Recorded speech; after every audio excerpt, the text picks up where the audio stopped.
On March 12, 2004, police in Fresno, California approached a small unassuming house on Hammond Avenue. It was quiet, too quiet. The neighbors had no idea that inside, behind the drawn curtains and heavy doors, a nightmare, decades in the making, was about to come to light. It was a story of control and corruption, of faith twisted into fanaticism, of a father who became a prophet and a prophet who became a murderer. This is the case of Marcus Wesson, one of the most disturbing and haunting crimes in American history. Marcus DeLon Wesson was the man they called Dad.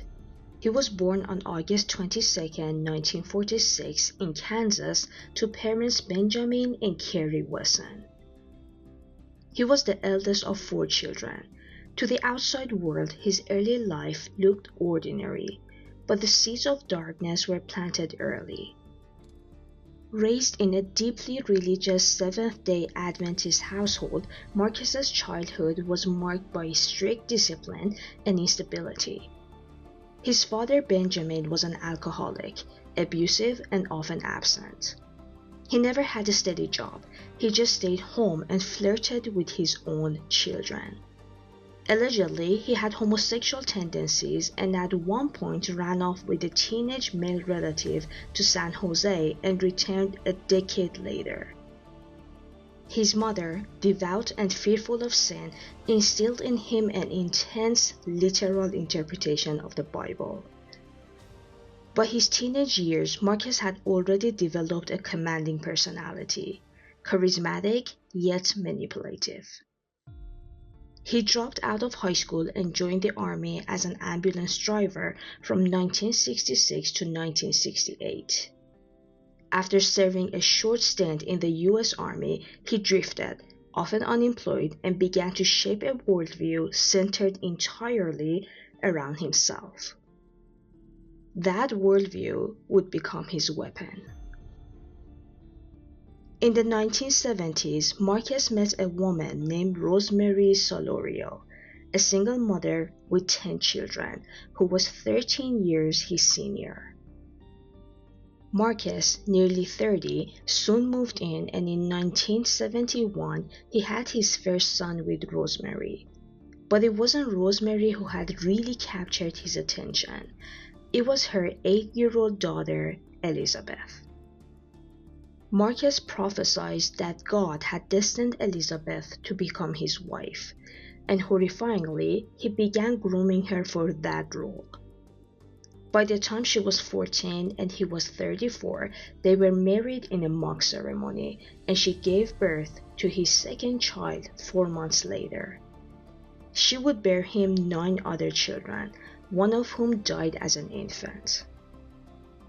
Now add to this the fact that one of Elizabeth's younger sisters dropped off her 7 children with them, saying that she was struggling with her addiction and couldn't take care of them. So the number of children in the household eventually reached 16. He preached to his growing family that he was God, literally. He told them that he was Christ reincarnated, that the Bible was to be reinterpreted through his words. And get this, he told them through his handwritten Bible that Jesus Christ was a vampire. And his gospel was terrifying. Women existed to serve men. Children must obey without question, and the outside world was evil. The Wesson family lived in isolation. They weren't allowed to go out, have friends, or date. They homeschooled their children, which, let me tell you, he did through his handwritten Bible, which focused on the Jesus being a vampire idea. The family avoided outsiders. I mean, they never spoke a word, and people thought they were just really well-behaved children. And they also lived in cramped, filthy spaces. Sometimes boats, sometimes trailers, sometimes run-down houses. Money came from welfare checks and odd jobs, but control came from Marcus. Well, let me rephrase that. His children did have jobs, and some went through trash to find food and stuff.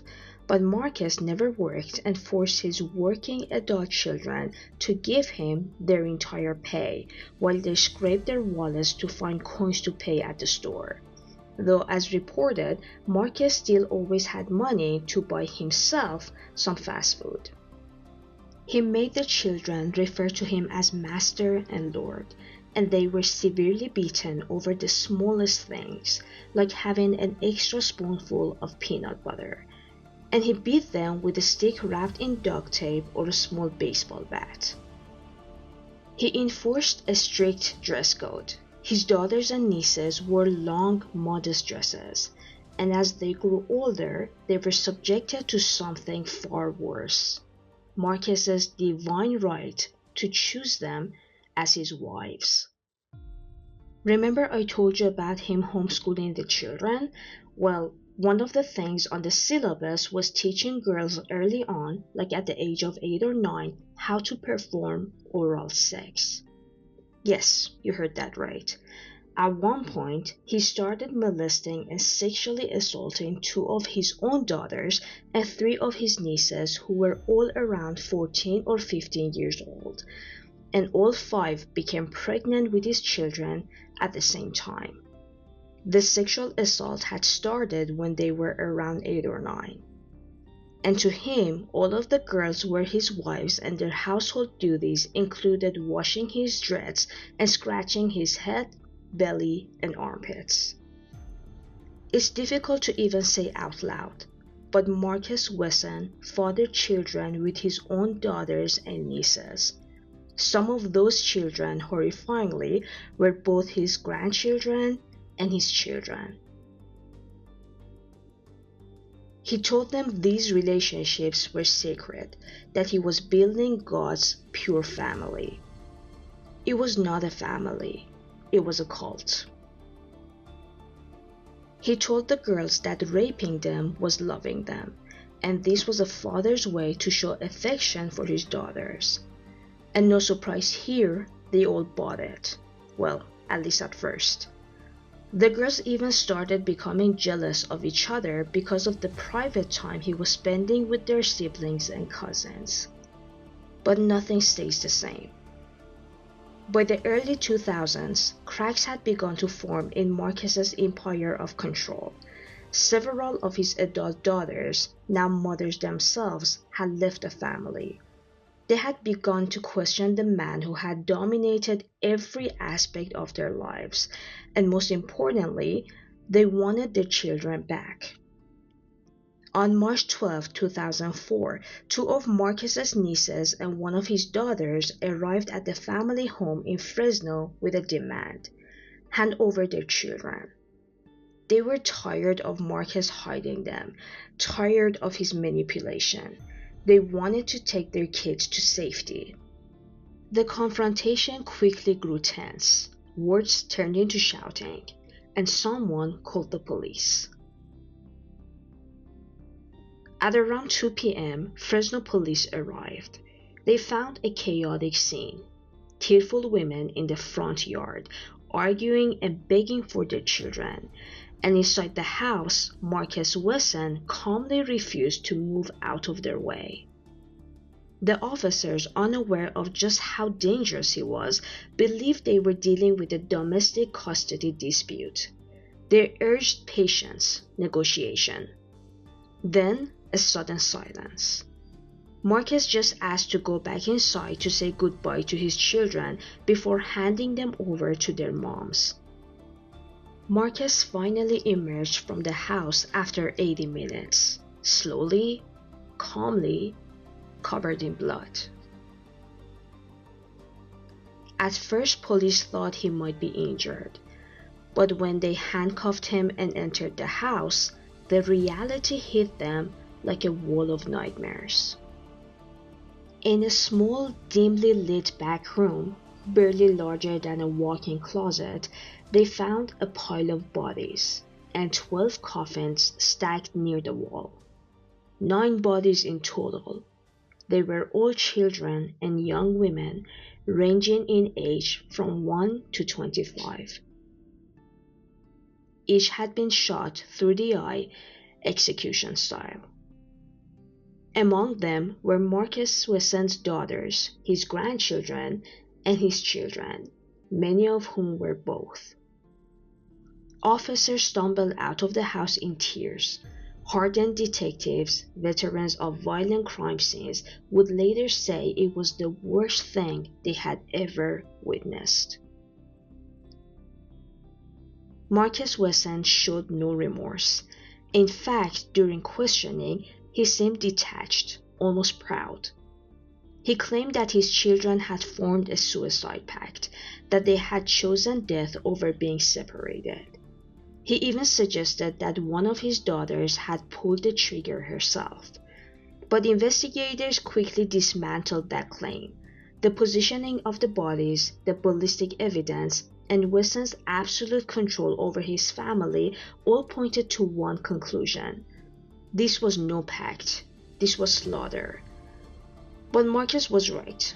One of his daughters had killed all the children and her sister, because you see, Marcus had made a deal with all his wives/children long ago. In case the police ever got involved with the family, he would get the children and they had to die to protect their family. And that is exactly what one of his daughters did. The trial began in 2005, and the details shocked the nation. Jurors heard about incestuous marriages, children raised to believe their father was God, and the suffocating world Wesson created behind closed doors. The prosecution painted him as a manipulative cult leader who used religion and fear to dominate his family. The defense, in a desperate attempt, argued that he was a loving father trying to protect his children from a corrupt world, an argument no one bought. On June 17, 2005, Marcus Wesson was found guilty of 9 counts of first-degree murder and 14 counts of sexual assault and molestation. He was sentenced to death. To this day, he sits on California's death row at San Quentin State Prison. He is now 79 years old. The house on Hammond Avenue has long since been demolished, and the lot remains vacant. But the story still haunts Fresno, a grim reminder of the evil that can hide in plain sight. Neighbors said they never suspected anything. He seemed quiet, private, just another face in the neighborhood. But inside, he was rewriting the laws of morality, preaching his own twisted gospel, and destroying lives under the guise of faith. The case of Marcus Wesson is more than a story of murder. It's a warning about the dangers of unchecked authority, of blind obedience, of how evil doesn't always wear a monster's face. Sometimes it wears the face of a father. Elizabeth, Marcus's wife, said in court that she had no idea he was raping their children. She said, quote, "How could I know if no one ever told me?" End quote. And when her daughter started to show, she said she never asked who the fathers were because her own mother had 10 children with 3 different men and her sister had 7 children with multiple men, so she found it rude and mean to ask. When asked in court why her husband didn't work, Elizabeth said with a straight face, quote, "You can't work when you're on welfare," end quote. Still, in court, many of his surviving family members shed tears of sadness and tried to protect him, saying that they were still in love with him and he had done nothing wrong. It's absolutely heartbreaking to think how hurt and brainwashed they were to still think that about him. Part of it stemming from the fact that he had isolated them so much that they were too afraid to experience the real world.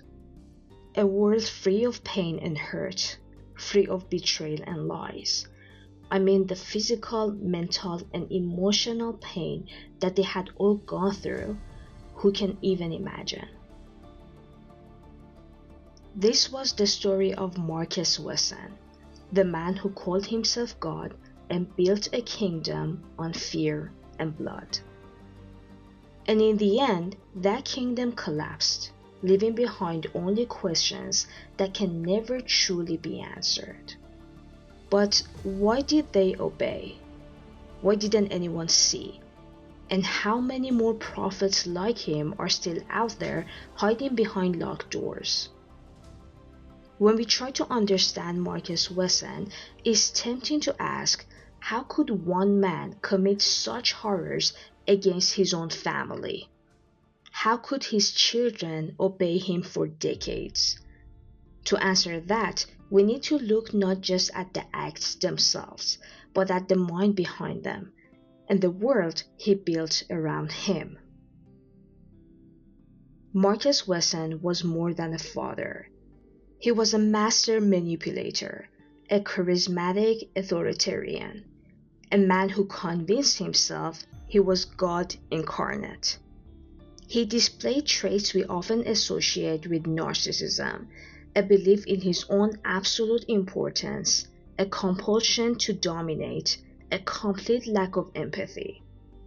Every action, every rule, every command was designed to reinforce his power. He didn't just control the physical world of his household, he controlled thoughts, beliefs, and morality itself. To his daughters and nieces, Marcus was both protector and jailer. Disobedience wasn't just dangerous, it was framed as a sin, a violation of God's will. Over time, this fear created a kind of learned helplessness, the sense that no matter what they did, they had no choice. And yet, it wasn't just fear that bound them to him. There was loyalty too, a form of traumatic bonding that occurs when victims depend entirely on an abuser for survival. Some of his children even defended him, clinging to his twisted sense of love because to them, he was both family and God. The Wesson household functioned like a microcosmic cult. Marcus was the absolute authority. The family was isolated from outsiders. Every bit of information, every rule, every belief was filtered through his will. Religion was twisted into a tool of control, turning sacred rituals into instruments of oppression. And within this closed, controlled system, abuse became normalized. Obedience became instinct, and the lines between right and wrong were blurred beyond recognition. By the time police arrived on Hammond Avenue, the psychological chains he had forged had already inflicted decades of damage.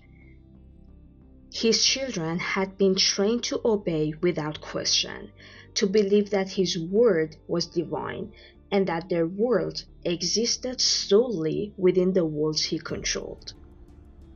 Marcus Wesson's story is a stark reminder of the terrifying power of coercive control. Not all monsters wear fangs. Some wear the face of a father, a preacher, a man who convinces others to see the world through his eyes, until it's too late to escape. Thank you so much for tuning in and spending your time with me today. I truly appreciate every single one of you who listens, supports, and shares this podcast. Your time and attention mean the world, and is what keeps this show going.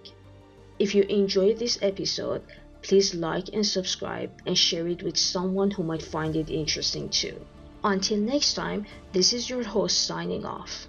Take care, stay curious, and I'll catch you in the next episode.